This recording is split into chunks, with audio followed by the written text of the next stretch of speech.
Yes, sir. Ladies and gentlemen, what it do? I am your host, Young Bo Easy, and I would like to welcome you to the show.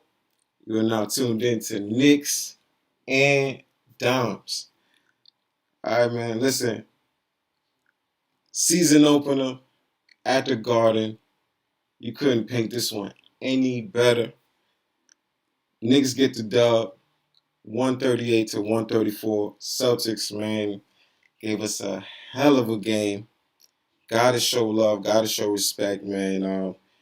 This was, like I said, you couldn't write this one any better. This is how you want a season opener to go down, even though there's suspense and all that stuff, and you want to win the game. But if somebody guaranteed you that you would win the game, this is how you would probably write it up.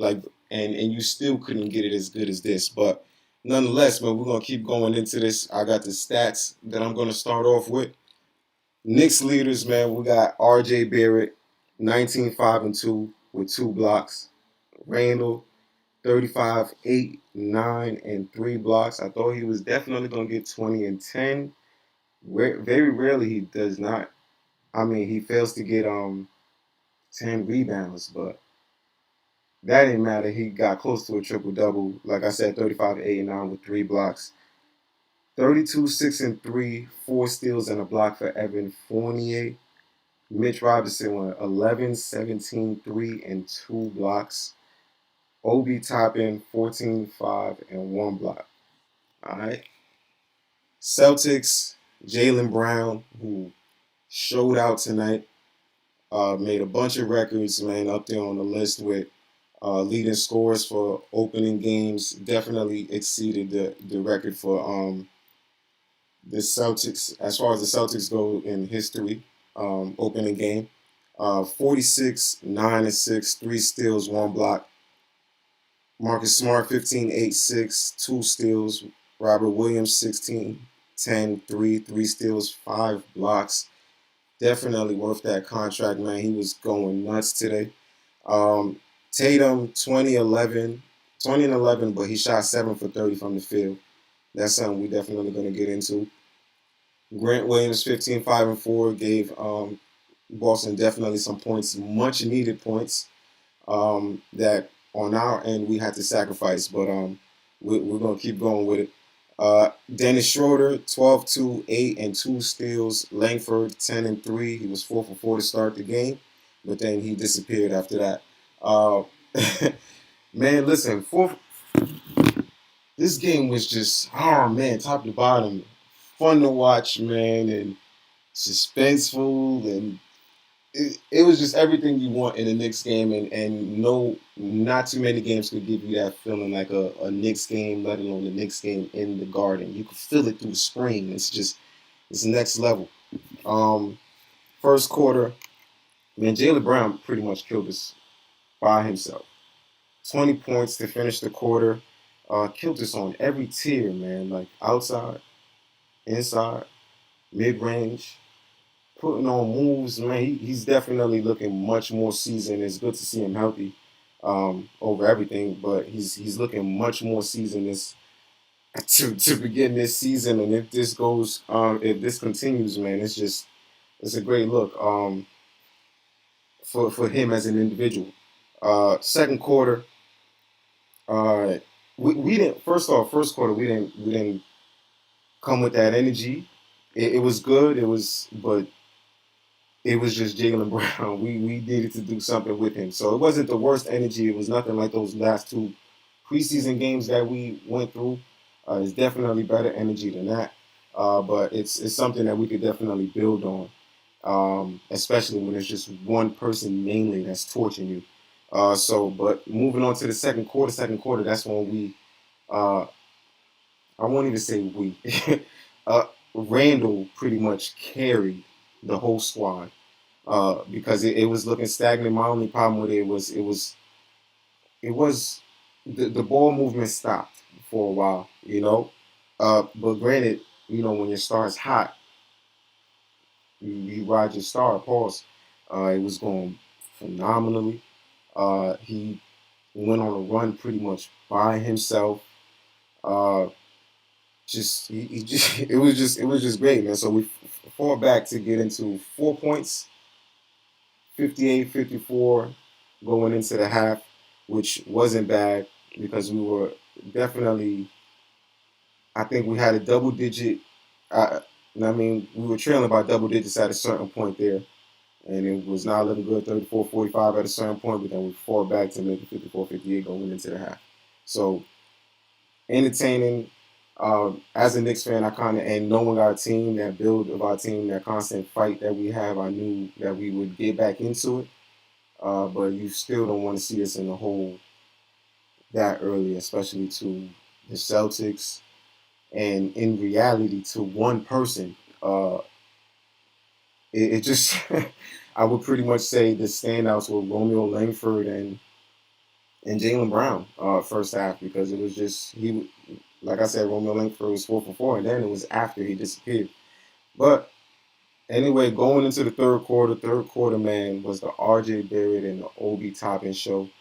Great defense, a lot of steals, a lot of fast breaks. The team started getting into more of a flow. We took the first punch as soon as the quarter opened up, and we gave the first punch as soon as the quarter opened up, and it was good, man. It was all offensive. The ball was moving more, and it was fun to watch, and it gave some great results, man. So I'm streaming through this because of a certain reason. If you watch the game, you know why. But man, this let's just get into it, man. Third quarter, great results. We go in now leading by 4. You know what I'm saying? With a 4 point lead. So we was down 4 going in the half. Now we fall back, leading by 4 going into the fourth. Fourth quarter, got up to an 11-point lead, man. And as a fan, I'm thinking we about to coast to the finish line. We just gotta close this game like closers do, like any good NBA team does. You gotta lead, close. Now it was just time to finish it, make smart moves. We didn't make those smart moves. Kemba had a couple turnovers, man, and I'm sure that's gonna be something that's like when it comes to like running the film back, that's gonna hurt to watch. He had a couple turnovers, and one of them is even back to back in a certain scenario, man. And it was just we let the game slip. This is something definitely we can build on this. I think we're gonna make for better closers as far as games go, because for this to happen in the first game, um, I think it's a good lesson for us to have. Definitely a good lesson for us to have. We're gonna close games better moving forward because this was just horrible. So like I said, turnovers for Kemba's back to back, which led us to go into overtime. Overtime to end the fourth and overtime, it turned into the Evan Fournier show now, and I finally got what I wanted, which was implementing Fournier the right way. Did I think it would be like this? No, sir. Man, listen, like I said, 32 for the man, balling. Evan Fournier was balling. He was lighting that wing up, man. You might have to call that spot Fournier Drive. Like, he was just going nuts. It was really, really good. Three threes in a row, fourth quarter in OT. Uh, yeah, pretty much ended that. Hit the last shot for us, I believe, going into OT, 3 pointer, and then to open up OT, 2 3 pointers again. But for both teams, beginning of OT, it was like nobody could miss. I think it was like 8 or 9 shots before we saw the first miss, just draining them. It was like a lot of 3 pointers. If all, it was at least out of those 9, it was at least 7 3 pointers. It was just fireworks all over the place, man. And so it's suspenseful, but as a fan of just basketball, it was entertaining as a whole, but suspenseful as a Knicks fan, because at the end of the day, you just want to win your game. Second OT, man, because the first couldn't decide a winner. Came about when you saw plays exhausted, man. You saw turnovers. It was scrappy plays, man. It was a couple of air balls here and there. It was just now it's just really just let's get this game over with. You kind of knew it was going to finish, whether win or loss in that second OT, and we were able to pull it out. Derrick Rose came through with a phenomenal floater for us. He only had about 9 points. I think he had about 9, 4, and 5. I could have threw those stats in there, but it wasn't anything too exquisite like the other ones. Obi gave us some great minutes, played in that position. The only reason he came in, we were lacking in the offensive rebound uh, position. Like we could not rebound the ball off. Like once they took a shot, they were missing. We could have had a bigger lead at certain points, but they would keep the ball alive, or we would just be ball watching. So I wanted Obi to finish the game, but I guess the better decision, clearly, since we won the game, was to keep Mitch in the game and get us some of these boards because they were definitely beating us as far as offensive boards went. The shout out to Mitch, he definitely worked hard on offensive boards himself. Once we got on the other side of the court, man, it was impressive all the way around. And I normally don't feel like a game versus the Celtics, seeing as this is an Atlantic division foe that we got to see a couple times. I don't think this is somebody we're supposed to be seeing. We're supposed to be this close in a game with. I definitely don't believe that. Um, we got to close it out better. We got to be safer with the ball. Definitely more turnovers than we would like. And they pretty much proved my point before the games even started with the when I had Figs on the show. Is it just going to be your two guys that's beating us? You know what I'm saying? You're going to have to show me a little more than that. And I think either one of them would have 40 even. No, I didn't think either one of them would have 40, but dude almost hit us with a 50 piece. And RJ Barrett played great defense on Tatum, and he was alternating. Played great defense on Tatum, and at certain positions played great defense on Brown. Brown still lit it up nonetheless, but we was looking like it was just good. As far as RJ, oh shit. As far as RJ on a individual level, man, beautiful. Definitely great. Can't argue with nothing he did.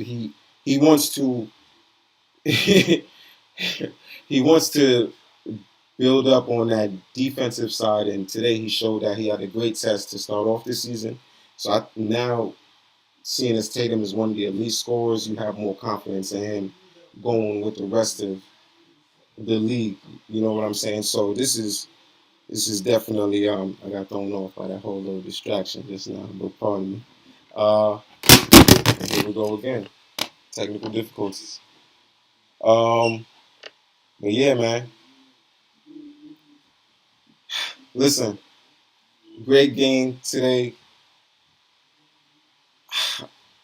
I was hyped as a Knicks fan, screaming at the top of my lungs. Normally, when it's an intense game like this, I really, really hope y'all enjoyed the game if you watched, and I hope you enjoyed the show, man. I'll catch y'all on the next one. We got another episode coming really, really soon. It's going to be a dime season segment. I really hope you tune in for that. You know who I am. I'm your host, Young Bo Weezy. Love, gratitude, positive attitude is the way we rocking. And I'll catch you on the next one.